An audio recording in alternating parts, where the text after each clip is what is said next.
మత ప్రచారం చేస్తుండని చెప్పి వాళ్ళని అడ్డుకొని బైబిల్ జించేసి వాళ్ళని కొట్టడం, వాళ్ళని అవమానించడం, తిప్పి పంపడం జరుగుతుంది.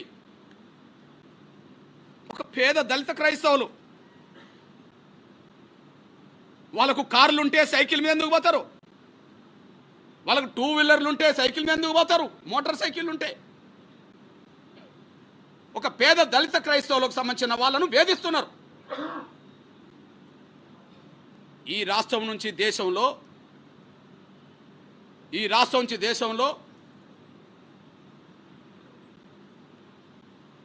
ఈ దేశానికి క్రైస్తవ మతం అనే ప్రచారాన్ని తీసుకొచ్చింది అగ్రకుల బ్రాహ్మణులు. ఈ దేశానికి క్రైస్తవ మతం అనే ప్రచారాన్ని తీసుకొచ్చింది అగ్రకుల బ్రాహ్మణులు. వాళ్ళకు ఎలాంటి వివక్షత లేదు, వాళ్ళ హోదా గొప్పగానే ఉన్నది. వాళ్ళు తీసుకొచ్చి యేసుక్రీస్తు దృష్టిలో క్రైస్తవ మతంలో అందరూ సమానంగానే, మీరు హిందూ దేవాలయాలకు వీళ్ళు రానిత్తలేరు, మీరు మమ్మల్ని బజార్లో తిరగనిత్తలేరు, కాబట్టి ఇక్కడికి మీకు స్వేచ్ఛ ఉన్నది, మీరు వచ్చి మొక్కవచ్చు అని చెప్పి వాళ్ళకు బడులోనో చదువో ఏదో వైద్యమో తీసుకొచ్చి గుడి కట్టిస్తే ఆ గుడిలోకి వెళ్ళారు. తీసుకొచ్చింది బ్రాహ్మణులు, భక్తులైంది దళితులు. ఇవల్ల ఈ ఆంధ్రప్రదేశ్ గడ్డ మీద ఉన్న పెద్ద పెద్ద పాస్టర్లు, ఫాదర్లు, బిషప్లు ఈ తెలుగు గడ్డ మీద, ముఖ్యంగా ఆంధ్రప్రదేశ్ గడ్డ మీద నుండి ఈ గడ్డ మీద పుట్టినోళ్ళే కోట్ల రూపాయల విలువ గల కార్లలో పోయి ప్రచారం చేస్తుంటారు. ఈ దేశం మొత్తం తిరిగి ప్రచారం చేయడానికి విమానాల్లోకి వెళ్తారు. వాళ్ళే ప్రపంచ దేశాల్లో కూడా కనిపిస్తుంటారు. ఈ ఆంధ్రప్రదేశ్ గడ్డ మీద పుట్టిన బ్రాహ్మణ ఫాదర్లు, పాస్టర్లు, బిషప్లు, కమ్మారెడ్డి కాపు బ్రాహ్మణ, కమ్మారెడ్డి కాపు ఫాదర్లు, పాస్టర్లు, బిషప్లు, వాళ్ళు సైకిల్ మీద ఎప్పుడన్నా బోంగ చూసామా? వాళ్ళు సైకిల్ని పట్టుకొని ఊరు దాటి ఊరికి వెళ్తున్నట్టుగా ఎక్కడన్నా సైకిల్ తొక్కంగా చూసామా? సైకిల్ తొక్కే మాల మాదిగా దళిత క్రైస్తవులు నోమా అడ్డుకుంటారు, కొడుతారు, అవమానిస్తారు. ఇప్పుడు కోట్ల రూపాయల విలువ గల లగ్జరీ కార్లలో, ప్రత్యేక విమానాల్లో, దేశ విదేశాలు తిరిగి ప్రచారం చేసే బ్రాహ్మణ ఫాదర్లకు, కమ్మారెడ్డి కాపు పాస్టర్లకు, బిషప్లకు వాళ్ళకేం కాదు ఈ దేశంలో. ఇది ఎట్లా న్యాయం అవుతుంది? ఇది ఎట్లా ధర్మం అవుతుంది? మీకు కార్లు ఉన్నాయి, మీకు విమానాలు పోతారు, మీకు ప్రత్యేక విమానాలు ఉన్నాయి. మీరొక్క దిక్కు ప్రార్థన పేరుతో కూటమి పెడితే రాష్ట్రం, దేశం మొత్తం మీద లైవ్ల ద్వారా చూపించుకుంటారు. మాకు ఊరు దాటి ఊరు పోవడానికి కూడా శక్తి లేకనే సైకిల్ మీద పోతున్నారు. వీళ్ళు మీకు శత్రువులు అవుతారు. మా దళిత క్రైస్తవుల మీద, మా పేద వర్గాల మీద దాడులు ఆపాలి. మీకు చేతనవుతే విమానాల్లో మీద పోయేటోళ్ళ గురించి ఆలోచించండి. మీకు చేతనైతే లగ్జరీ కార్లలో తిరిగే కమ్మ, రెడ్డి, కాపు, బ్రాహ్మణ ఫాదర్ల గురించి ఆలోచించండి. అంతేగాని దళిత క్రైస్తవుల జోలికి వస్తే మౌనంగా ఉండలేము. ఇది కూడా మా ఆత్మగౌరవ సమస్యే, ఇది మా అస్తిత్వ సమస్యే. మీకు మతం మారే స్వేచ్ఛ మీకు మాత్రమే వద్దు అని చెప్తే ఇది నిర్బంధంలో మమ్మల్ని పెట్టినట్టే. 4 గోడల మధ్యలో పిల్లిని బంధించి కొట్టాలనుకున్న పిల్లి ఎదురు తిరుగుతుంది. 4 గోడల మధ్యలో పిల్లిని బంధించి కొట్టాలన్నా కూడా, చంపాలన్నా కూడా పిల్లి ఎదురు తిరుగుతుంది. అందరికీ స్వేచ్ఛనిస్తాం కానీ దళితులకు మాత్రం ఇవ్వమని చెప్పి దళితులను వేధిస్తే, దళితుల హక్కులను తీసేసే ప్రయత్నం చేస్తే మౌనంగా ఉండలేరు. నేను నా దళిత క్రైస్తవ సమాజానికి నేను విజ్ఞప్తి చేస్తున్నా, గుర్తు చేస్తున్నా. దళితుల్లో నా మాల, మాదిగ, రెల్లి, ఇతర దళిత కులాలు ఉన్నాయి. మన మధ్యలో చిన్న చిన్న అంతరాలు, భిన్నాభిప్రాయాలు ఉంటే ఉండవచ్చు.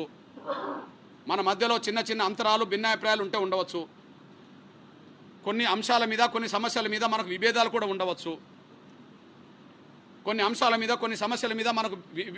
కూడా ఉండవచ్చు. అయినప్పటికీ ఆ విభేదాలను ఆ భిన్న భిన్న ఉండే అంశాలను మనం తగ్గించుకుందాం. ఖచ్చితంగా మనం దళిత హిందువుల అస్తిత్వాన్ని, దళిత క్రైస్తవుల అస్తిత్వాన్ని, హిందువులకు ఉండే స్వేచ్ఛను, దళిత క్రైస్తవులకు ఉండే స్వేచ్ఛను కాపాడుకునే దిశగా మనం ముందుకు సాగుదాం.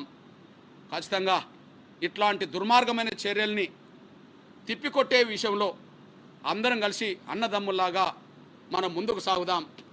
కొన్ని విషయాల్లో మనకు భిన్నాభిప్రాయాలు ఉండవచ్చు, కొన్ని విషయాల్లో మన మధ్యలో చిన్న విషయాల మీద ఏదో అభిప్రాయ భేదాలు ఉంటే ఉండవచ్చు. అయినప్పటికీ ఇది టోటల్గా మన దళితుల అస్తిత్వం, ఆత్మగౌరవ సమస్య. ఇది ఉమ్మడి సమస్య. దీన్ని ఎదుర్కోవాల్సిన బాధ్యత కూడా మన అందరి మీద ఉన్నది. ఆ విషయంలో ఒకరి మధ్యలో ఒకరికి ఉండబడే అపోహలను తగ్గించుకుందాం, భిన్నాభిప్రాయాలను కూడా తగ్గించుకుందాం. మనకు వచ్చిన ప్రమాదాన్ని ఎదుర్కొనే కాడ, నివారించుకునే కాడ ఒకటవుదాం. ఆ విషయంలో నా దళిత సోదరులందరూ ఆలోచించాలని విజ్ఞప్తి చేస్తున్నా. అదే సమయంలో అక్కడక్కడ సోషల్ మీడియాలో లేకపోతే ఇతరత్ర మీడియాలో మాదిగల మధ్యలో ఏదైనా చిన్న సమస్య ఉత్పన్నమవుతే దాన్ని పెద్దదిగా చేసే ప్రయత్నం ఎంఆర్పిఎస్ వైపు నుండి చేయొద్దని, మాల వైపు నుండి కూడా చేయొద్దని, మన మధ్యలో చిన్న అభిప్రాయాలు భేదాలు ఆయా గ్రామాల్లో చిన్న సమస్యలు ఉన్నా కూడా అది సామరస్యంగా పరిష్కరించుకునే దిశగానే, అది అన్నదమ్ముల్లాగా పరిష్కరించుకునే దిశగానే మనం ముందుకు సాగుదాం. మన ఐక్యతను, మన అస్తిత్వాన్ని బలంగా నిలబెట్టే ప్రయత్నం చేద్దాం. ఈ విషయంలో ఎవరైనా సరే సమయం పాటించాల్సిందిగా, ఎట్టి పరిస్థితుల్లో రాబోయే రోజుల్లో సోషల్ మీడియాలో చిన్న చిన్న మాదిగల భిన్నాభిప్రాయాలని ఎవరు కూడా ఎక్స్పోజ్ చేయకుండా, ఎక్కడ చిన్న సమస్య ఉత్పన్నమవుతే అక్కడనే మనం పరిష్కరించుకునే విధంగా, సహనంతో పరిష్కరించుకునే విధంగా, సోదరత్వంతో పరిష్కరించుకునే విధంగా ముందుకు రావాలని చెప్పి, అది ఎంఆర్పిఎస్ నాయకత్వం కూడా పాటించాలని చెప్పి నేను విజ్ఞప్తి చేస్తున్నా. నా మాల ఇతర దళిత సంఘాలు కూడా నేను విజ్ఞప్తి చేస్తున్నా. ఈ వచ్చిన ప్రమాదాన్ని నివారించుకునే కానీ మనం ఉండాలి, కానీ మన చిన్న చిన్న అంశాలను మళ్ళీ ఎక్స్పోజ్ బలంగా చేసుకోకుండా సామరస్యంగా పరిష్కరించుకునే దిశగానే మనం ఉండాలని చెప్పి నేను సవినంగా విజ్ఞప్తి చేస్తున్నా. అదే సమయంలో ఈ దేశంలో ఈ దళిత క్రైస్తవులకు అనే పేరుతో రిజర్వేషన్ లేకుండా చేసే కుట్ర ముందు బ్రాహ్మణ వర్గమే చేసింది. ఎందుకంటే ఆ కుట్రను సరిదిద్దడం ఈనాటి బాధ్యత అని చెప్పి నేను రాష్ట్రపతి గారికి, ప్రధానమంత్రి గారు గుర్తు చేస్తున్నా. బ్రాహ్మణ వర్గమే చేసింది అనడానికి సాక్ష్యం, ఆనాడు ఈ ఆర్డర్ ఇచ్చిన రాష్ట్రపతి బ్రాహ్మణుడు, ఆనాడు ఈ ఆర్డర్ ఇచ్చింది బ్రాహ్మణుడు.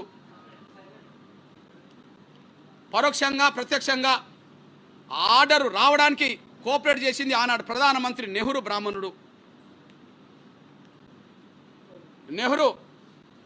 బ్రాహ్మణుడు. దళిత క్రైస్తవులకు రిజర్వేషన్ అవసరం లేదు, మాకు ఇక్కడ దేశ ప్రజలందరితో మాకు సమానమైన గౌరవం ఉన్నదని చెప్పి, దళిత క్రైస్తవులకు రిజర్వేషన్ అవసరం లేదని చెప్పి రాజ్యాంగ సభలో మాట్లాడిన దేశ క్రైస్తవుల ప్రతినిధిగా పాల్గొన్న హెచ్సి ముఖర్జీ బ్రాహ్మణుడు.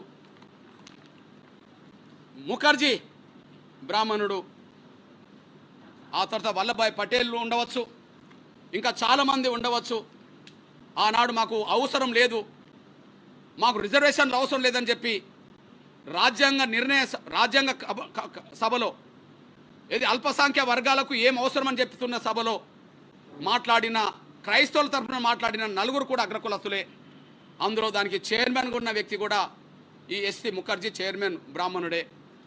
అంటే ఈ దేశ క్రైస్తవ ప్రతినిధులుగా రాజ్యాంగ సభలో పాల్గొని మాకు రిజర్వేషన్లు అవసరం లేదన్న వాళ్ళు అగ్రకులస్తులే.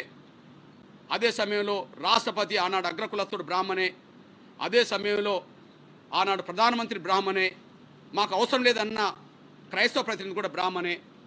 అంటే 100 ఏళ్ల క్రితమే వాళ్ళు దేశ క్రైస్తవ ప్రతినిధులుగా ఎదిగారు.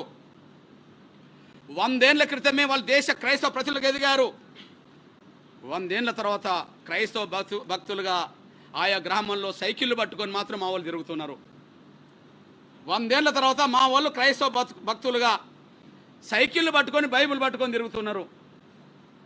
ఈ పరిస్థితిలో మీకు మాకు ఆనాడైనా ఈనాడైనా క్రైస్తవ మత ప్రచారాన్ని గల్లీ గల్లీకి ఢిల్లీకి దేశానికి ప్రపంచానికి తీసుకెళ్తున్నది ఇక్కడ అగ్రకులస్తులే.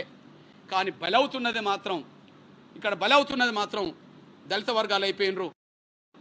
ఇక్కడ బీసీ క్రైస్తవులు ఉన్నారు, వాళ్ళకు ఈ ఆర్డర్ వర్తించట్లేదు. ఎస్సీ క్రైస్తవులు ఉన్నారు తెలుగు నేల మీద ఈ దేశంలో, వాళ్ళకి ఆర్డర్ వర్తించట్లేదు. ఓసీ క్రైస్తవులు ఉన్నారు, ఓసీ చర్చీలు ఉంటాయి, ఓసీ చర్చీలు ఉంటాయి, కమ్మ చర్చీలు ఉన్నాయి, బ్రాహ్మణ చర్చీలు ఉన్నాయి, రెడ్డి చర్చీలు ఉన్నాయి, కాపు చర్చీలు ఉన్నాయి, బీసీలు అక్కడక్కడ బీసీ చర్చీలు ఉన్నాయి. వాళ్లకు వర్తించదు ఈ ఆర్డరు.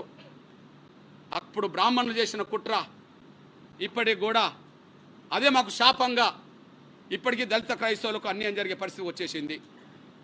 ఇకపోతే మీ సోదరుడిగా ఇంకొక విషయాన్ని గుర్తు చేస్తున్నా. ఎట్టి పరిస్థితిలో ఈ దేశ కుల వ్యవస్థ రద్దు కావాలా? ఈ దేశ కుల వ్యవస్థను రద్దు చేయండి. ఈ దేశ సంపదలో అన్ని వర్గాలకు భాగస్వామ్యం ఉన్నదని ఒక చట్టం తీసుకురండి. ఈ దేశ సంపదలో ఈ దేశ వనరులో అన్ని వర్గాలకు భాగస్వామ్యం ఉన్నదని చట్టం తీసుకురండి. ఎవరు ఏం అడగరు. మేము ఎస్సీ ఎస్టీ యాక్ట్ అడగము, మేము రాయితీలు కూడా అడగం.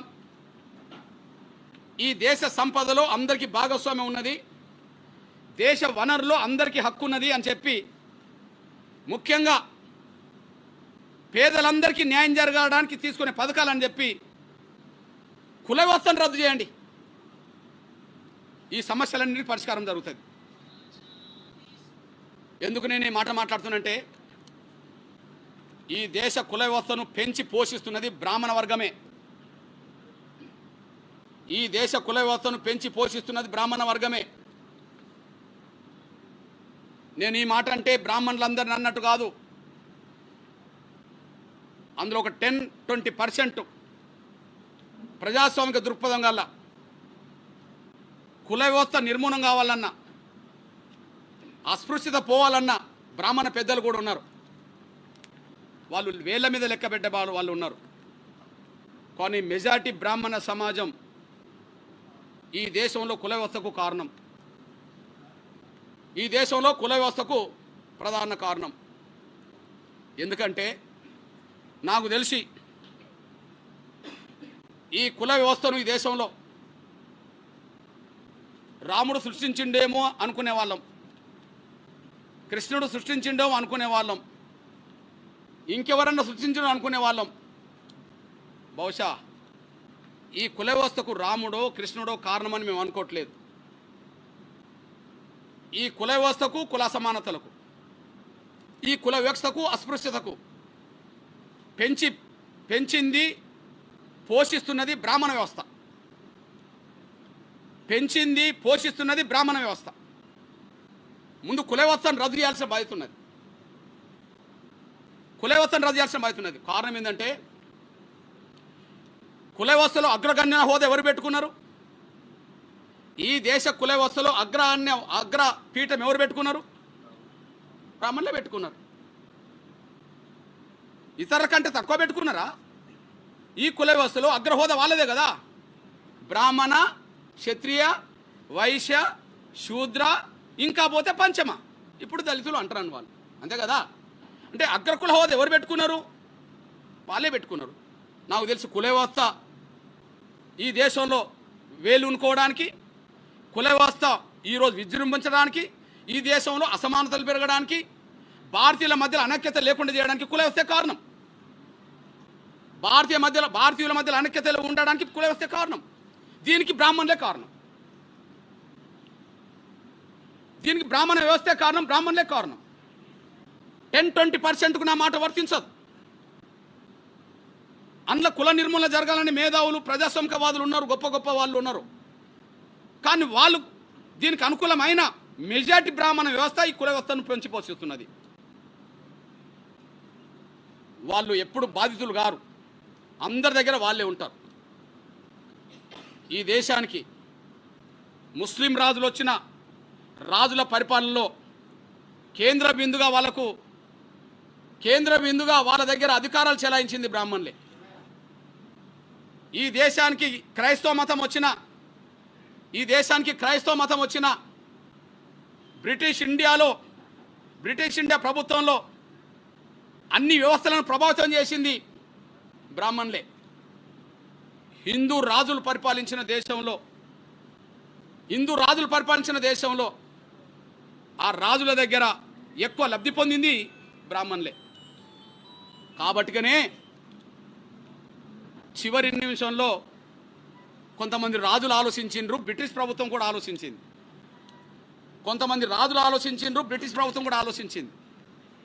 అందులో మొట్టమొదటి రాజు కొల్హాపూర్ రాజు సాహు మహారాజు ఆలోచించాడు. ఏం ఆలోచించాడు? ఈ వ్యవస్థలో మొత్తము అధికారులందరూ బ్రాహ్మణులు అయిపోయినరు, బ్రాహ్మణేతరులందరికీ ఒక హక్కులు కల్పించాలని చెప్పి రిజర్వేషన్లు ఇచ్చాడు. ఎవరికి ఇచ్చాడు? దళితులకు ఇవ్వలే, ఒక్క బ్రాహ్మణేతరులందరికీ ఇచ్చాడు, బ్రాహ్మణులకు తప్ప. అంటే అర్థం ఏంటిది? బ్రాహ్మణేతరులందరికీ రిజర్వేషన్లు అంటే అర్థం ఏంటిది? అంటే బ్రాహ్మణులే మొత్తం వ్యవస్థలో ఎక్కువ పాతుకుపోయినరు, అధికారులందరూ వాళ్ళే ఉన్నారు, వ్యవస్థను వాళ్ళే నడుపుతుండ్రు, ఇందులో బ్రాహ్మణేతర వర్గాలు లేకుండా పోయినాయి. కాబట్టి వాళ్ళందరి కోసం రిజర్వేషన్ అని చెప్పి మొట్టమొదటి రిజర్వేషన్ తీసుకొచ్చింది బ్రాహ్మణేతర వర్గాలకంటూ రిజర్వేషన్ తీసుకొచ్చాడు. కాబట్టి సాహు మహారాజు కాలం నాటికి వ్యవస్థను శాసిస్తున్నది ఎవరు అంటే బ్రాహ్మణులే. అన్ని రంగాల్లో వ్యవస్థ నడుపుతున్నది బ్రాహ్మణులే. కాబట్టి బ్రాహ్మణేతర వర్గాలకు రిజర్వేషన్లు వచ్చినాయి. నంబర్ 1. నంబర్ 2, మైసూరుకు సంబంధించిన రాజు కృష్ణరాజు వడయార్, ఆయన కూడా 1918లో బ్రాహ్మణేతర వర్గాలందరికీ రిజర్వేషన్ తీసుకొచ్చాడు.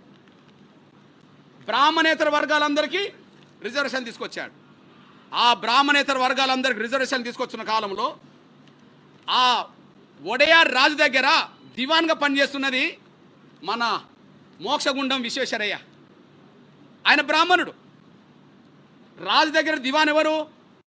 బ్రాహ్మణుడే.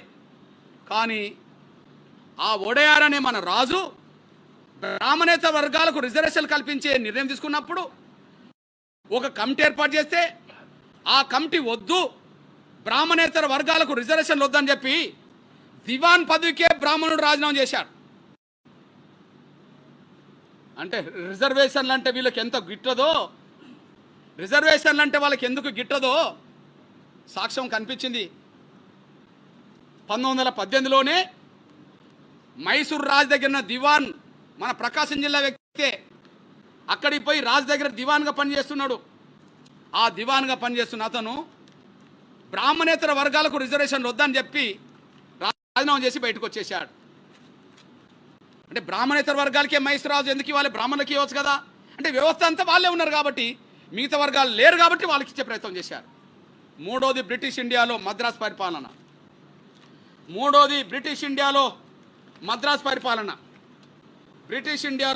పరిపాలనలో జస్టిస్ పార్టీ నాయకత్వంలో ఒక పెద్ద ఉద్యమం జరిగితే ఆ ఉద్యమం ద్వారా బ్రాహ్మణేతర వర్గాలకు రిజర్వేషన్లు వచ్చేసినాయి.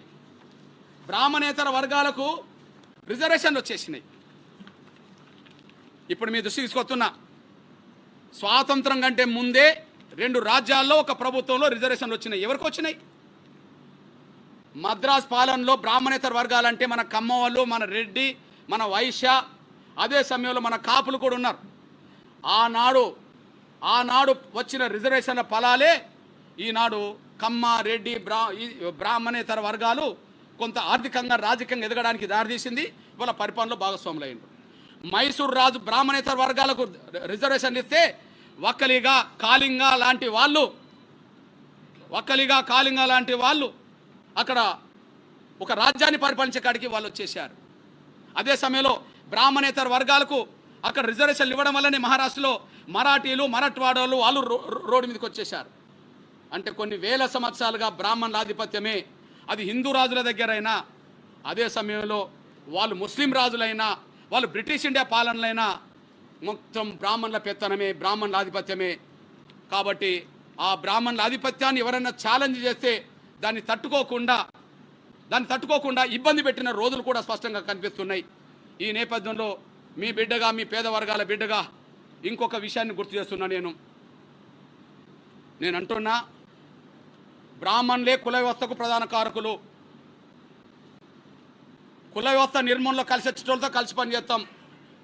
కుల వ్యవస్థ నిర్మూలన కాకుండా కుల వ్యవస్థను కాపాడని వాళ్ళని వ్యతిరేకిస్తాం. కుల వ్యవస్థకు కారకులు బ్రాహ్మణులే. ఎందుకంటే బ్రాహ్మణులు ఎందుకంటున్నానంటే, నిన్న ఒక మాట మాట్లాడారు.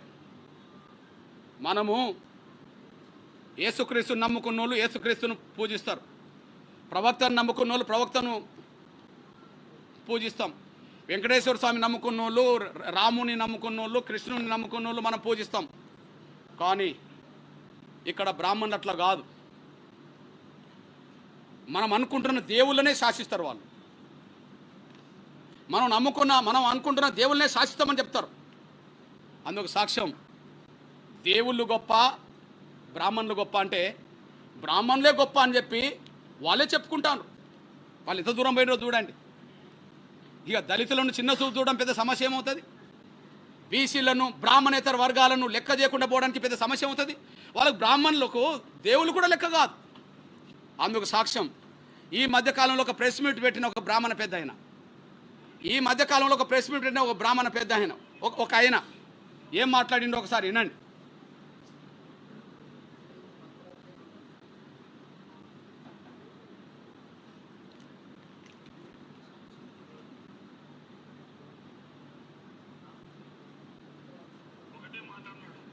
దేవతలు మంత్రం ఆధీనంలో ఉంటుంది, మంత్రం బ్రాహ్మణ ఆధీనంలో ఉంటుంది అని చెప్పి బ్రాహ్మణ కాళ్ళు గడిగి నీళ్లు చల్లుకున్న వ్యక్తి శ్రీకృష్ణుడు.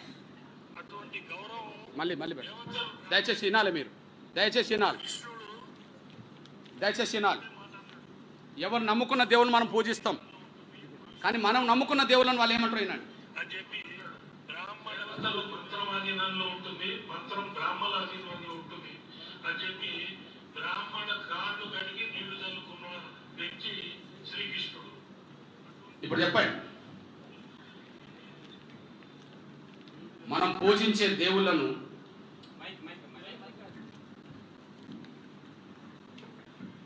హిందువులుగా అన్ని వర్గాల వాళ్ళు పూజిస్తారు కదా శ్రీకృష్ణుడిని. కానీ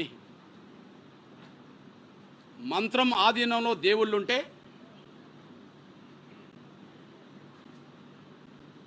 మంత్రం బ్రాహ్మణుల ఆధీనంలో ఉంటుంది. కాబట్టి మంత్రం ఆధీనంలో దేవుళ్ళు ఉంటారంట, కానీ మంత్రమే బ్రాహ్మణుల ఆధీనంలో ఉంటుందంట. కాబట్టి శ్రీకృష్ణుడే మా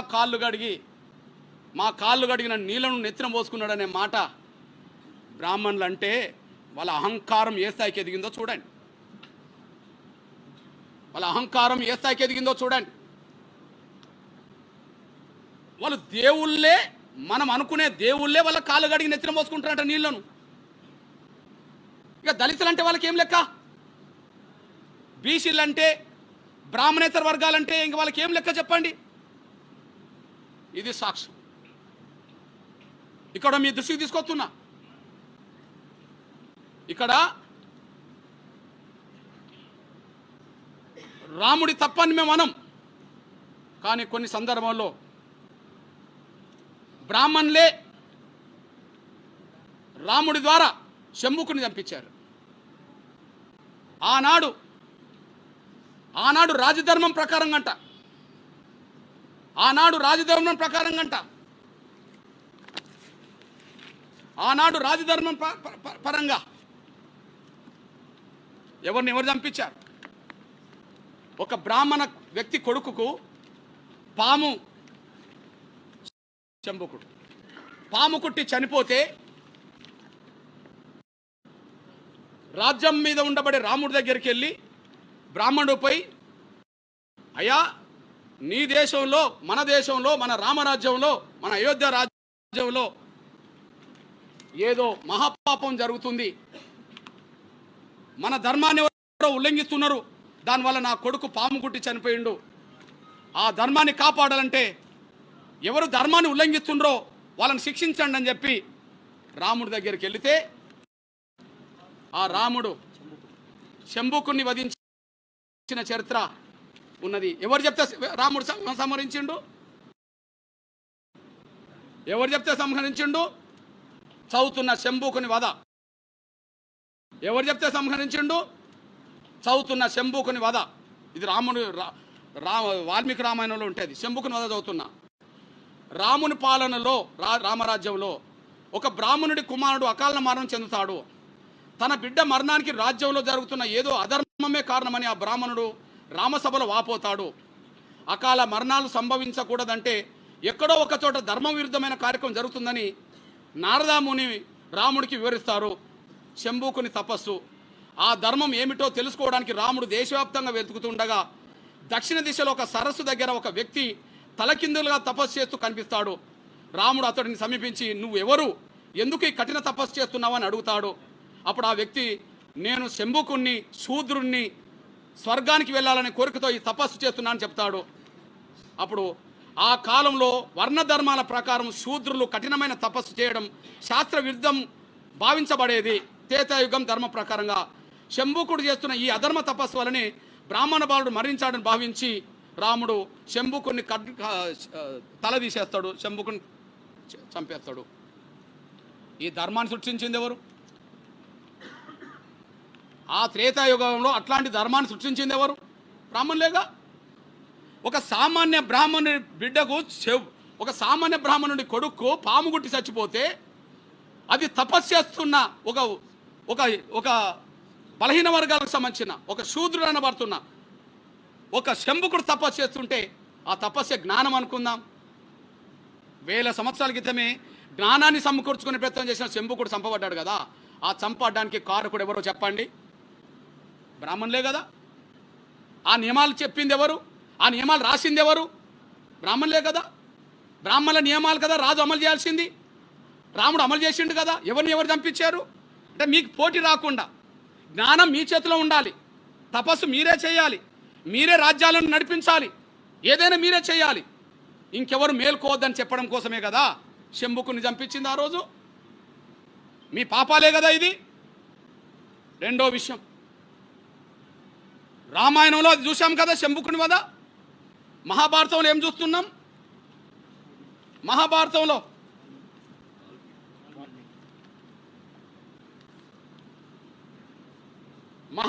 మనకు తెలుసు కదా ఏంటిది?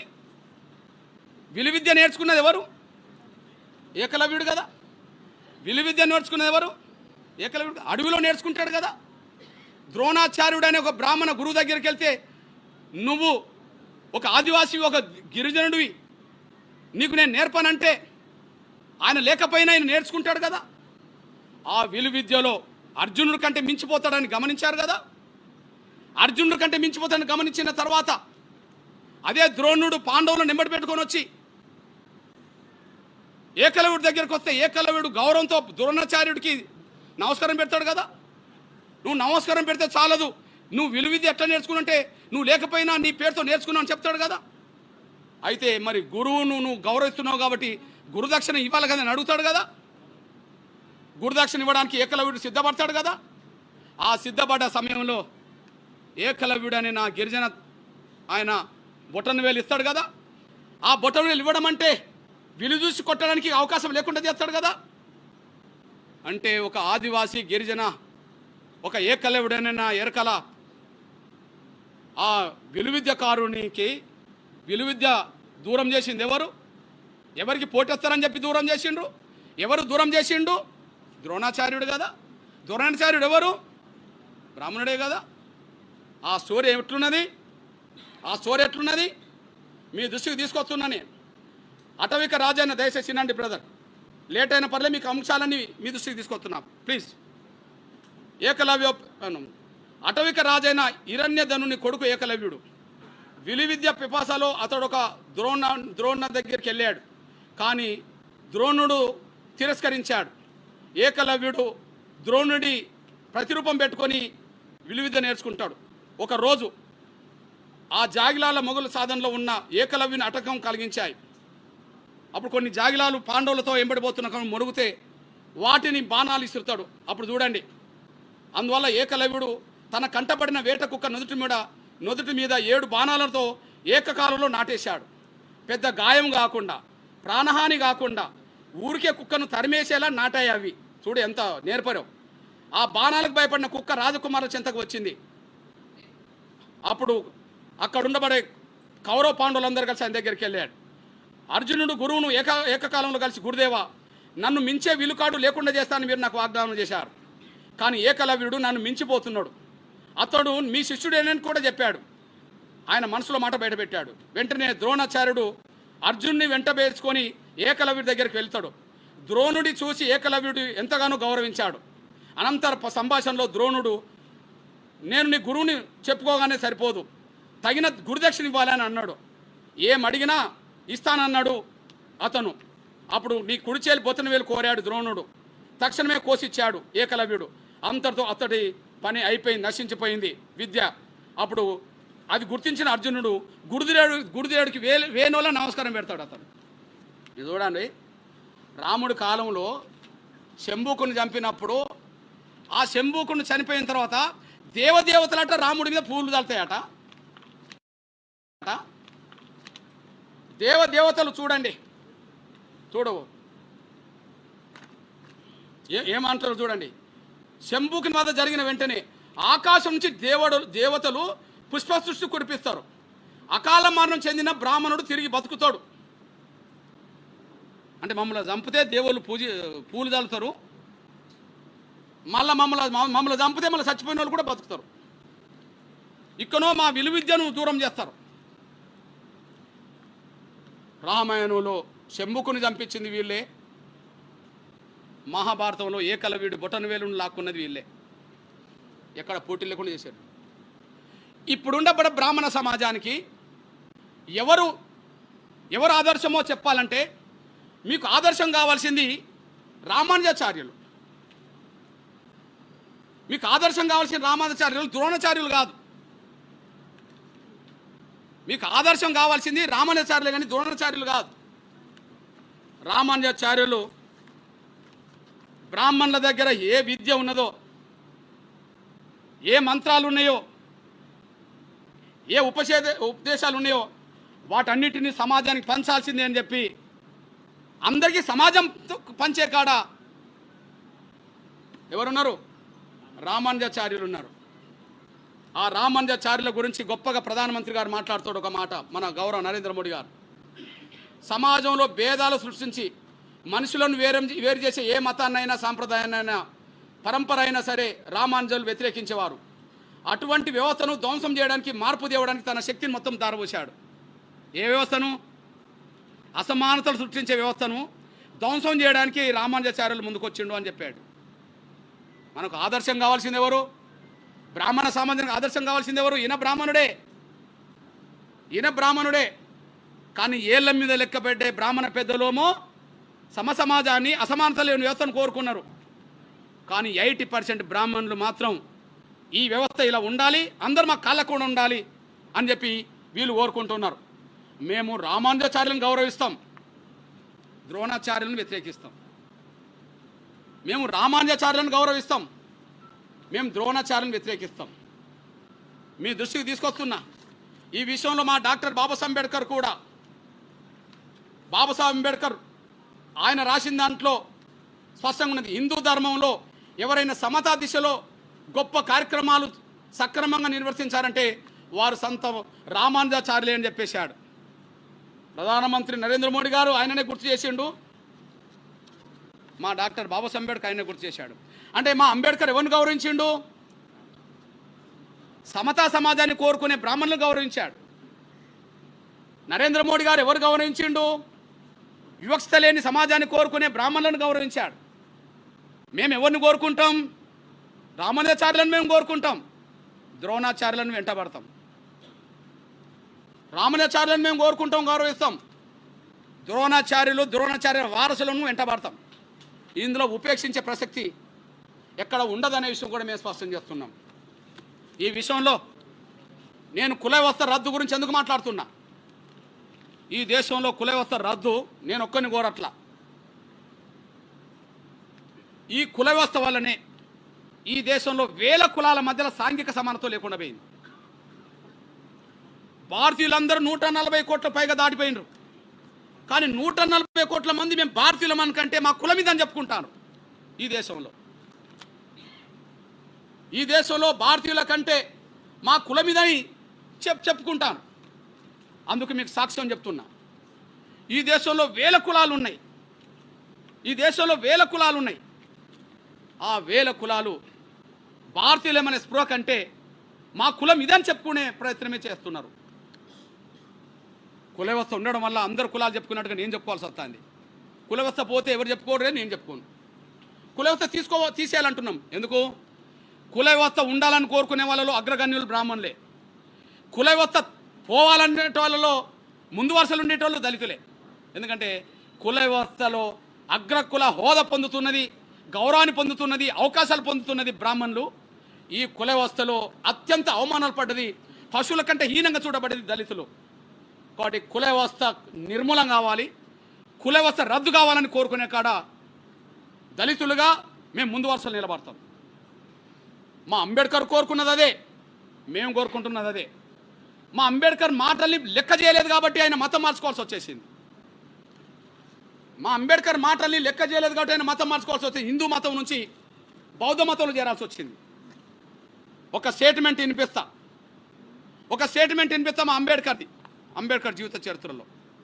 ఆ స్టేట్మెంట్ చదువుతాను చూడండి. హిందూ సమాజానికి నైతిక విలువలతో నిమిత్తం లేదు. ఈ మతానికి మనధర్మ సిద్ధాంతమే పునాది. మనధర్మ సిద్ధాంతం కులతత్వాన్ని, అనైక్యతను, వర్గ వైషమ్యాలను బాహటంగా పోషిస్తున్నది. హిందూ మతంలోని వర్ణ సిద్ధాంతాన్ని రూపుమాల్పితేనే దానికి భవిష్యత్తు ఉంటుంది. హిందూ సంస్కృతుల్ని, సత్యాన్ని వెంటనే గుర్తించి ఈ వ్యవస్థను నిర్మూలించేందుకు ప్రయత్నిస్తే నేను మతం మార్చుకునే నిర్ణయాన్ని ప్రకటించాను కదా, దాన్ని నేను ఉపసంహరించుకుంటా అని చెప్పేశాడు. ఇది ఎప్పుడో 1935లో. అంటే హిందూ మతాన్ని సంస్కరించండి, కుల నిర్మూలన చేయండి. కుల నిర్మూలన అంటే కుల వ్యవస్థ రద్దే కదా. కులాన్ని రద్దు చేయండి, నేను మతం మార్చుకునే ప్రకటన చేశాను, నేను పునరాలోచించుకుంటా అని చెప్పేశాడు ఇతను 35లో. పునరాలోచన లేదు, ఇంకా దాన్ని ఎక్కువ పట్టుకొని ఊగిలాడారు కాబట్టిగానే ఆయన 1956లో బౌద్ధంలోకి పోయే ప్రయత్నం చేశాడు. 1956, 35 అంటే 21 సంవత్సరం తర్వాత ఆయన నిర్ణయాన్ని అమలు చేసేశాడు. ఇది అంబేద్కర్ కుల వ్యవస్థ రద్దు చేయాలని అన్నాడంటే దళితుడు బాధితుడు కాబట్టి అన్నాడు అనుకుందాం. మేము బాధితులం కాబట్టి కుల వ్యవస్థ రద్దు కావాలంటున్నాం. కానీ ఒక అంబేద్కరేనా? అంబేద్కర్ మొదలుకొని ఆర్ఎస్ఎస్ వరకు, ఓకే, అంబేద్కర్ మొదలుకొని ఆర్ఎస్ఎస్ వరకు కులం గురించి ఏం మాట్లాడిందో ఏనండి. ఇది ఆర్ఎస్ఎస్ పాంచజన్యం. ఒక రకం చెప్పంటే ఆర్ఎస్ఎస్ మూల సూత్రాలకు రూపమే పాంచజన్యం. ఓకే, హిందువులకు అందరికీ భగవద్గీత ఉంటుంది, లేదా మతపరంగా క్రైస్తవులకు బైబిల్ ఉంటుంది, ప్రవక్త నమ్ముకున్న వాళ్ళకు ఖురాన్ ఉంటుంది. కానీ ఆర్ఎస్ఎస్ను నడుపుతున్న శక్తులకి, ఆర్ఎస్ఎస్ను ప్రేమించి అభిమానించే వాళ్ళకి ఇది ఒక మార్గనిర్దేశం చేసే వ్యవస్థ. ఇది పాంచజన్యం. ఇందులో ఏమన్నాడో చూడండి. ఈయన ఏమంటాడంటే, అందులో ఏమంటారంటే అస్పృశ్యత ఒక శాపం. అస్పృశ్యత ఎక్కడి నుండి వచ్చింది? కులం నుండి వచ్చింది. కులం ఎవరు తీసుకొచ్చిండ్రు? బ్రాహ్మణులే తీసుకొచ్చేశారు. అంటే ఈ శాపానికి, ఈ పాపానికి కారకులు ఎవరు? ఈ శాపానికి, ఈ పాపానికి కారకులు ఎవరు? కుల వ్యవస్థను తీసుకొచ్చిన వాళ్ళే. కాబట్టి వాళ్ళే బ్రాహ్మణులని నేను అంటున్నా. అందుకు చదువుతాయినండి. అస్పృశ్యత మన ధర్మంలో ఒక భాగమని, దానిని అతిక్రమించడమే ఒక తప్పని సర్వసామాన్య ప్రజానీకంలో ఉండే నమ్మకమే ఈ అస్పృశ్యత అనే జాడ్యానికి మూల కారణం. అంటే అస్పృశ్యత పాటించడమే ధర్మమాట. అట్లా నమ్మడము, ఇది జరుగుతున్నది, అది తప్పు అని చెప్తున్నారు అని చెప్పి లాస్ట్కి ఏమంటాడు? అస్పృశ్యత వల్ల పీడిస్తున్న ఈ కలంకాన్ని రూపుమాపేందుకు శాయశక్తిలో మనం శ్రమించాలి అని చెప్తాడు. ఈ కలంకం మాత్రం అలాగే ఉండిపోవద్దని చెప్తాడు. కలంకం ఉండిపోయిందని చెప్తాడు. కలంకం ఉండిపోవాలని చెప్పిండా? అదే సమయంలో మీ అన్నగా 3వ సంఘ సంచాలకులు మీరు చూడండి, సామాజిక సమరస సాధన.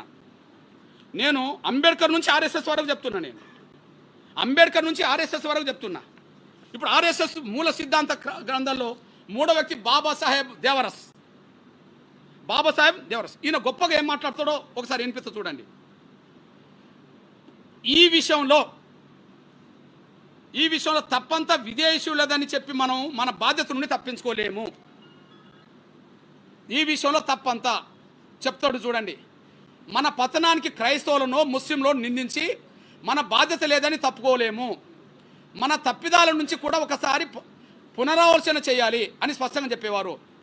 సామాజిక అసమానతలు మన పతనానికి ప్రధాన కారణమని మనం అంగీకరించాల్సి ఉంది. ఎవరన్న మాట ఇది? అంబేద్కర్ అంటే బాధితుడు.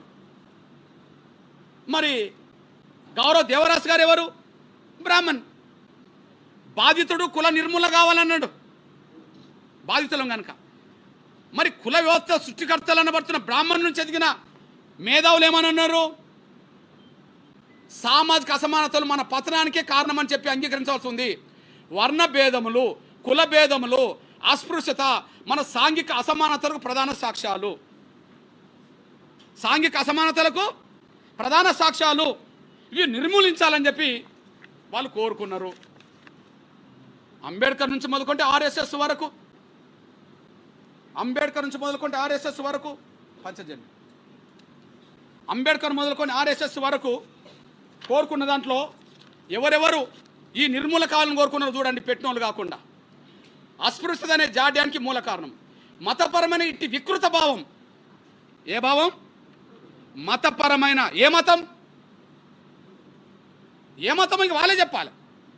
మతపరమైన ఈ వికృత భావం ఉన్నందునే అనేక శతాబ్దాలుగా ఎందరో మతాచార్యులు, సంఘ సంస్కర్తలు నిరంతరంగా కృషి చేస్తున్నప్పటికీ వినాశనకరమైన ఈ దురాచారం నేటికి కూడా ప్రజల మనస్సును పట్టుకొని పీడిస్తున్నది. వినాశనకరమైన ఈ దురాచారం అని అన్నాడు. పట్టుకొని పీడిస్తుంది అన్నాడు.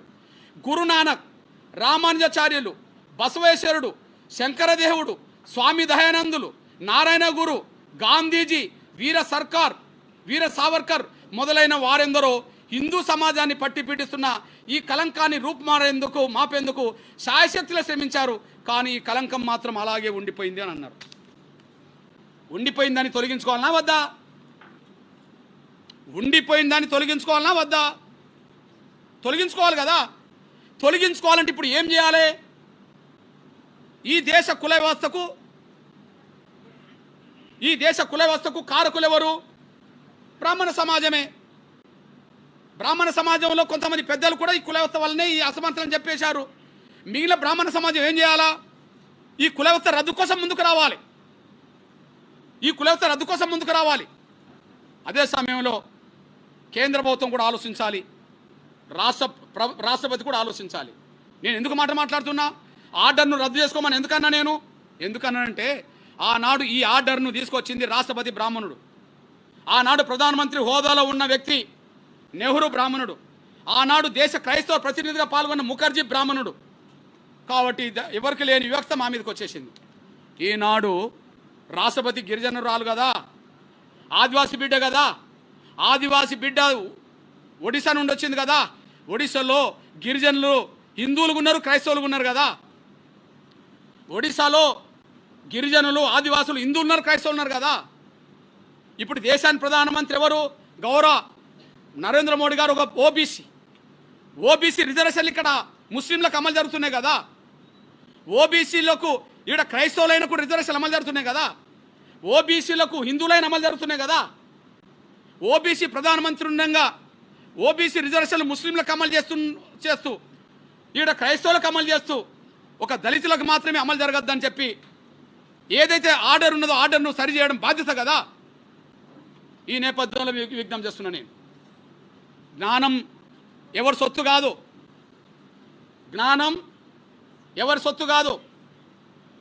జ్ఞానం అందరి సొత్తు. అవకాశం ఉంటే జ్ఞానం అందరికీ వస్తుంది. అందుకు సాక్ష్యం ఒక చెప్తున్నా నేను. మనందరూ తెలుసు శంకరాచార్యులు.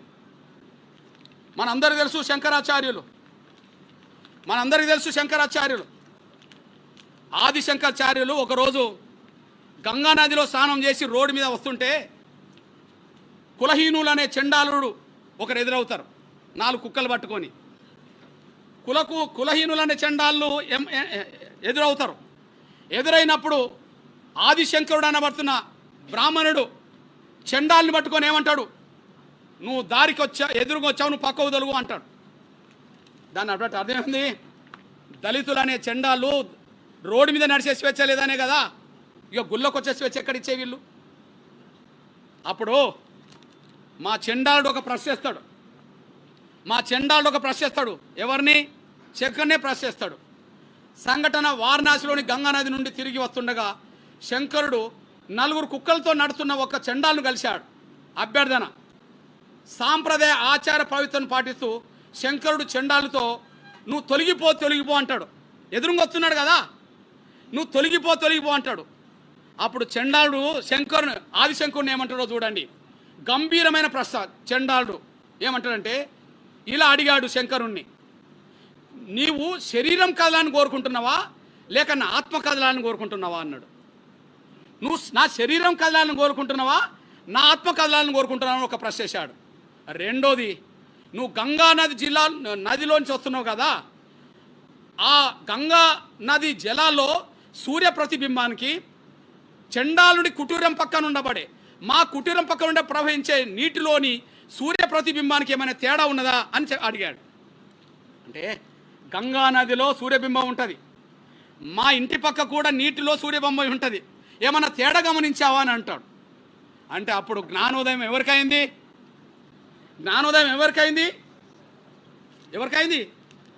ఆదిశంకరుడికి అయింది. ఆదిశంకరుడిగా ఏం చేస్తాడు? చండాలుడి కాళ్ళ మీద పడతాడు. ఎవరి మీద పడతాడు? తన అజ్ఞానాన్ని తొలగించడంలో సహాయపడిన గురువుగా చండాలను గుర్తించి శంకరుడు అతని ముందు సాష్టాంగ నమస్కారం చేస్తాడు. జ్ఞానం ఎవరి సొత్తు కాదని చండాలుడు నిరూపించాడు. ఈనాటి తరంలో జ్ఞానం ఎవడి సొత్తు కాదని మా డాక్టర్ బాబాసాహెబ్ అంబేద్కర్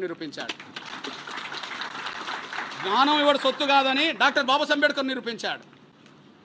ఇవాళ కొన్ని వేల సంవత్సరాలుగా విద్యకు దూరమైన వర్గాల నుంచే విద్యను అపోసవను పట్టుకొని దాన్ని అందిపుచ్చుకొని ప్రపంచంలో అగ్రగణ్యుడైన మేధావిగా ఎదిగి ఇవాళ ప్రపంచంలో ఐక్యరాజ్య సమితి నాలెడ్జ్ డేగా ప్రపంచ దేశాలకు పిలుపునిచ్చిందంటే జ్ఞానం ఎవరి సొత్తు కాదని, అవకాశం వస్తే అందరికంటే ఎక్కువ జ్ఞానాన్ని సంపాదించుకునే శక్తి మాకున్నదని చెప్పి మా అంబేద్కర్ నిరూపించాడు. ఆదిశంకరుడికి పాఠం నేర్పింది దళితులే, భారత రాజ్యాంగాన్ని రాసింది దళితుడే. జ్ఞానం మీ సొత్తేం కాదు, జ్ఞానం మా సొత్తు. జ్ఞానం మా సొత్తు. ఈ విషయంలో మీ అన్నగా చెప్తున్నా, కుల వ్యవస్థ రద్దు చేయకపోతే ప్రమాదం దేశానికి. బ్రాహ్మణులకు వస్తుందా రాదా పక్కకు పెట్టండి, దేశానికి ప్రమాదం వస్తుంది. ఎందుకంటే ఒకనాడు మన మౌర్యుల కాలంలో, ఒకనాడు అశోకుడి కాలంలో అఖండ భారత్లో జీవించిన వాళ్ళం మనం. ఎక్కడ జీవించిన వాళ్ళం? అఖండ భారత్లో జీవించిన వాళ్ళం. మీ సోదరుడుగా ఇది అఖండ భారత్ మ్యాప్, విషయం. ఓకే, ఆ తర్వాత అఖండ భారత్ పోయింది, బ్రిటిష్ ఇండియా దాకా వచ్చింది. ఆ బ్రిటిష్ ఇండియా కూడా పోయింది, ఉన్న ఇండియా ఇప్పుడు మిగిలింది. అఖండ భారత్కు ఉన్నప్పుడు మన భారత వైశాల్యం ఎంత, ఇప్పుడు ఉండబడి ఇండియా మ్యాప్ వైశాల్యం ఎంత? అఖండ భారత్లో ఉన్నప్పుడు మన భారత రాజకీయ వైశాల్యం ఎంత, ఇప్పుడు ఉండబడి మన ఇండియా వైశాల్యం ఎంత? ఒక్కసారి వైశాల్యం గురించి చెప్తా చూడండి. 20వ శతాబ్దపు లోపు, ప్రారంభం లోపు మన రాజకీయ భారత్, అఖండ భారత్ 76,56,000 చదరపు కిలోమీటర్లు. పాత్రికేయ మిత్రులారా, ఇది మన అఖండ భారత్కు సంబంధించిన ఉంటుంది చూడండి, ఇది మన అఖండ భారత్కు సంబంధించిన విషయం కదా. అఖండ భారత్ మొత్తం భౌగోళిక వైశాల్యం, రాజకీయ వైశాల్యం, రాజకీయ అధికారం 76,56,000 చదరపు కిలోమీటర్ పరిధిలో ఉండే. కానీ ఇప్పుడు మన ఇండియా వైశాల్యం ఎంత దూరం వచ్చింది, ఎంత తగ్గిపోయిందంటే 31,59,450 చదరపు కిలోమీటర్లు. సగానికంటే తగ్గిపోయింది. బహుశా ప్రపంచం మొత్తం మీద ఎక్కువ వైశాల్యాన్ని కోల్పోయింది ఎవరన్నా ఉంటే, ప్రపంచం మొత్తం మీద ఎక్కువ భూ వైశాల్యాన్ని, రాజకీయ అధికారాన్ని కోల్పోయింది ఎవరంటే మనమే. దీనికి కారణం ఎవరు? దీనికి కారణం ఎవరు ఆలోచించండి. దీనికి కారణం ఎవరో ఆలోచించండి. ఇది అఖండ భారత్ మ్యాపు, ఇది బ్రిటిష్ ఇండియా మ్యాపు, ఇది ప్రస్తుత ఇండియా మ్యాపు. దాదాపు ఎంత కోల్పోయినామో మీ దృష్టికి తీసుకొస్తున్నాను. నేను మళ్ళీ అంటున్నా, ఈ దేశ కుల వ్యవస్థలో అసమానతల వల్లనే మనం నష్టపోతూ కోల్పోతూ వచ్చేసాం. కానీ ఇప్పటికైనా కుల వ్యవస్థను రద్దు చేసుకోకపోతే ఈ నష్టం మన కండ్ల ముందు రేపు జరుగుతుంది, ఎల్లుండి జరుగుతుంది. కానీ మరో 100 ఏళ్లకు ఇప్పుడుండే భారత్ కూడా ఉండే అవకాశం లేదేమని చెప్పి అనుమానం ఉన్నది, భయం కూడా ఉన్నది. నేను ఉండాలని కోరుకుంటున్నా. ఇది కాపాడుకుంటూ మళ్ళీ అఖండ భారత్ వైపు వెళ్ళాలంటే సైద్ధాంతికంగా మనం బలోపేతం కావాలి. సమాజంలో అసమానత లేకుండా మనం చూసుకోవాలి. భారత ప్రజలందరూ ఒకతాటి అని పెట్టి నిలబెట్టుకోవాలి. అది దేశ కులవ్యవస్థ వల్లనే అది రద్దు కావడం వల్లనే అది వస్తుంది. ఈ దేశ కులవ్యవస్థ ఉండడం వల్లనే మనం నష్టపోయినాం. ఆ విషయం గుర్తు చేస్తున్నా నేను. అందుకు సాక్ష్యం మిల్లు లేటెస్ట్ చెప్తున్నా నేను. ఇప్పుడు మన భారతదేశానికి జాతిపిత అంటే ఎవరు గుర్తుకొస్తారు? గాంధీ. పాకిస్తాన్ జాతిపిత అంటే ఎవరు గుర్తుకొస్తారు? ఎవరు? మన గుంటూరులో కూడా Jinnah tower. Okay, Gandhi tower పాకిస్తాన్లో ఉన్నదో లేదో తెలియదు, కానీ జిన్నా టవర్ మాత్రం గుంటూరులోనే ఉన్నది. ఓకే, నేను ఒక విషయం చెప్తున్నా సోదరులారా. ఈ దేశంలో కుల వ్యవస్థ లేకపోతే పాకిస్తాన్ లేదు. ఈ దేశంలో కుల వ్యవస్థ లేకపోతే మత మార్పిడిలు ఎక్కువ అయ్యేది కాదు.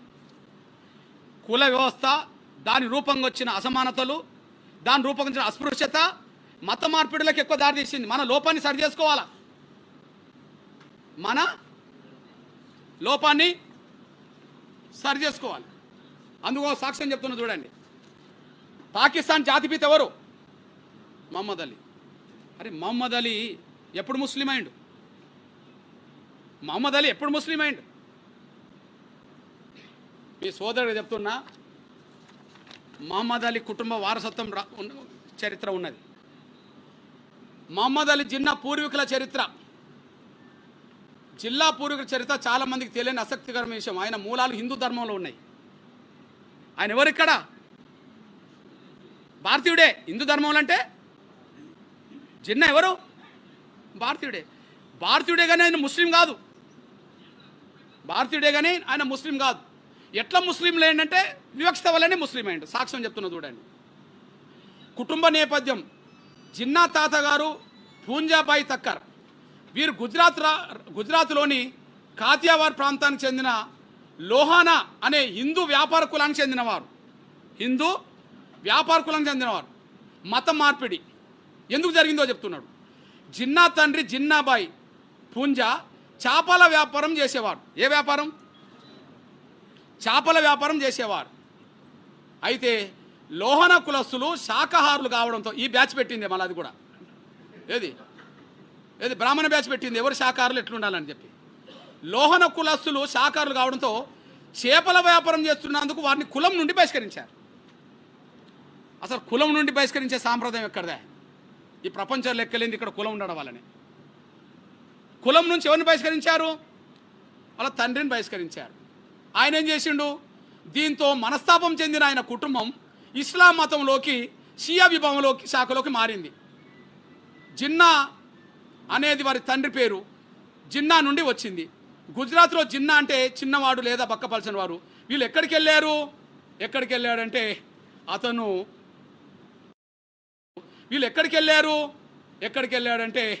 అతను పాకిస్తాన్లో ఉండబడే కరాచీకి వెళ్ళారు. ఎక్కడికి వెళ్ళారు?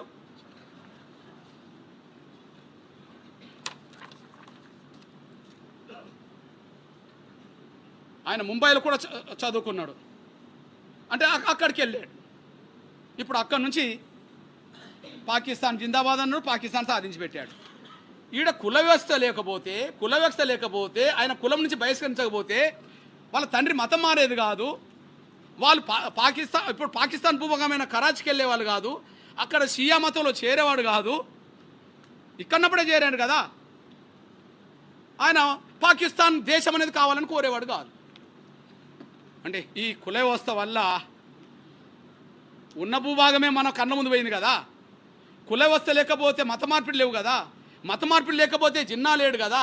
జిన్నా లేకపోతే పాకిస్తాన్ లేదు కదా. మన లోపాన్ని మనం సరి చేసుకోవాలి కదా. మన లోపాన్ని మనం సరి చేసుకోవాలి కదా. అందువల్ల స్పష్టం చేస్తున్నాం, కుల వ్యవస్థ రద్దే దీనికి పరిష్కారం. కుల వ్యవస్థ రద్దే దీనికి పరిష్కారం. కాబట్టి కుల వ్యవస్థ రద్దు కోసం జరగాల్సిన ప్రయత్నంలో బ్రాహ్మణ సమాజం వైఖరి ఏందో తేల్చాల అవసరం ఉన్నది. మెజారిటీ బ్రాహ్మణులు కుల వ్యవస్థకు అనుకూలంగా ఉంటే వాళ్ళని గౌరవిస్తాం. మైనార్టీ బ్రాహ్మణ పెద్దలు ఎవరన్నా కలిసి వస్తే వాళ్ళతో కలిసి పనిచేస్తాం. కానీ ఈ దేశంలో అసమానత లేని వ్యవస్థ వైపు అయితే తీసుకెళ్తాం. అసమానత లేని వ్యవస్థ వైపు తీసుకెళ్లాలంటే కుల వ్యవస్థ రద్దు కావాలి. కుల వ్యవస్థ రద్దు కోసం జరిగే పోరాటాన్ని భవిష్యత్తులో దళిత వర్గాలు ముందు వరుసలు నిలబడి అన్ని వర్గాలను కలుపుకొని ముందుకు సాగే విధంగా మా ప్రయత్నం చేస్తామనే విషయం కూడా స్పష్టం చేస్తూ, ఈ లోపు ఆర్డర్ రద్దు కావాల్సిందే, ఆర్డర్ ఉపసంహరించుకోవాల్సిందే, వివక్షత ప్రదర్శించొద్దని చెప్పి నేను విజ్ఞప్తి చేస్తున్నా, డిమాండ్ చేస్తున్నా.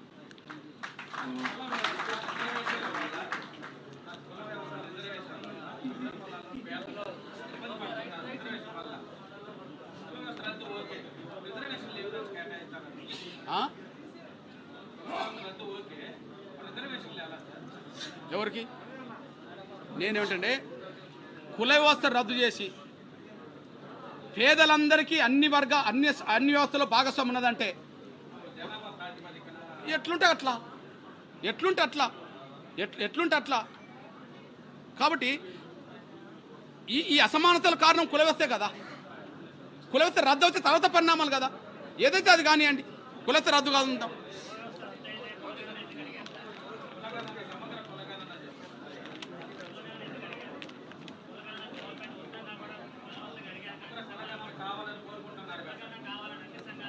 నేనంటే ఇప్పుడున్న వ్యవస్థలో ఎవరి వాట వాళ్ళు కోరుకుంటాను. ఆధిపత్యం ఎవరి చేతిలో ఉన్నది? ఉన్నత వర్గాల చేతులు ఉన్నది. కుల వ్యవస్థ రద్దు అవుతే కులగన్నే ఉంటుందిగా. నేను అదే అంటున్నా, కుల వ్యవస్థ ఉన్నంత వరకు ఎవరి వాట వాళ్ళకి రావాల్సిందే కదా. కుల వ్యవస్థ ఉన్నంత వరకు ఎవరు రావాల్సిందే. నేను కుల వ్యవస్థ రద్దు కావాలని కూడా కోరుతున్నా. రద్దు అయిన తర్వాత ఎవరు అడగరు కదా. నువ్వు అడగవు, నేను అడగాను కదా.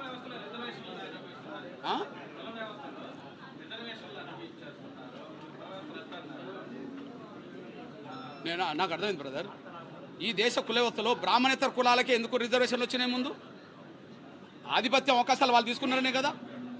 కుల వ్యవస్థ రద్దు అయితే ఎవరు ఆధిపత్యం ఉంటుంది? ఇక కుల వ్యవస్థ రద్దు అయితే ఎవరు ఆధిపత్యం ఉంటుంది? ఎవరు ఆధిపత్యం లేనప్పుడు అవకాశాలు అందరికీ అందుబాటులోకి వస్తాయి కదా. అందరికీ రావాలని నేను కోరుతున్నా.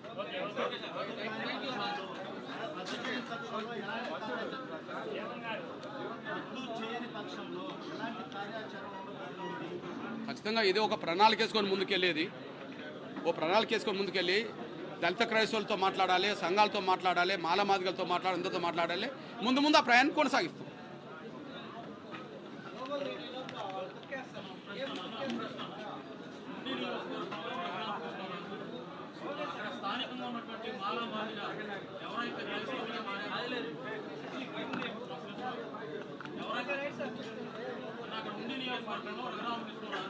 స్థానికంగా ఉన్నటువంటి మాలామాదిగలు ఎవరైతే క్రైస్తవులు ఉన్నారో అక్కడ ఎస్సీ సర్టిఫికేట్ రద్దు చేయించి బీసీసీ ఇవ్వాలని చెప్పి అధికారులకు బిల్లులు జారీ చేసి అక్కడ మాలామాదిగల్ని ఇబ్బందులు గురి చేస్తూ దాదాపుగా 113 చర్చిలకి నోటీసులు ఇచ్చారన్నమాట. దానిపై మీద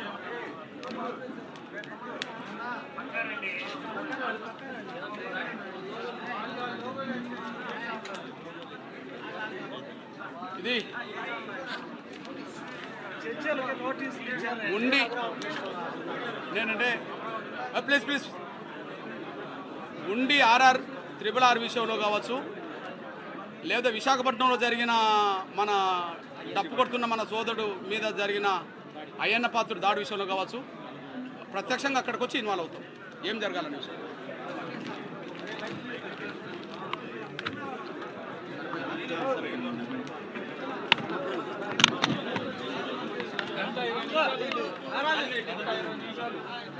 ఆ